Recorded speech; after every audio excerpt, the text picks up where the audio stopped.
How to set up account alerts in Ali Bank online banking. Hey everyone, welcome back to the channel.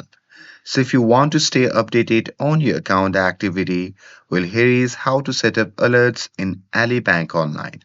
So now without further ado, let's get started. So first thing first, open any web browser and now here once inside, then you can just click on the search bar and simply search for Ali Bank. And now here from the search results, just click on the first link and after that, you'll be prompted to the official website of the Ali Bank. Now here you simply have to log in using your credentials and once logged in from the account overview, you simply have to click on the account you want alerts for like checkings, savings or money market and there you simply have to select alerts from the account menu and then click manage alerts or add alerts.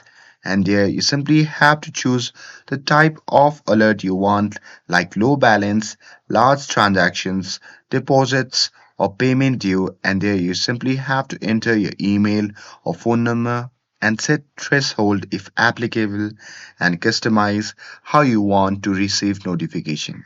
And once you're done with it, you simply have to click save or confirm and the alerts will start notifying you instantly. And that's it. That's how you can set up account alerts in Ali Bank online banking. With this, if you found this video helpful, then don't forget to like, share, and subscribe to get updated for more videos. Thanks for watching, and I'll see you in the next video.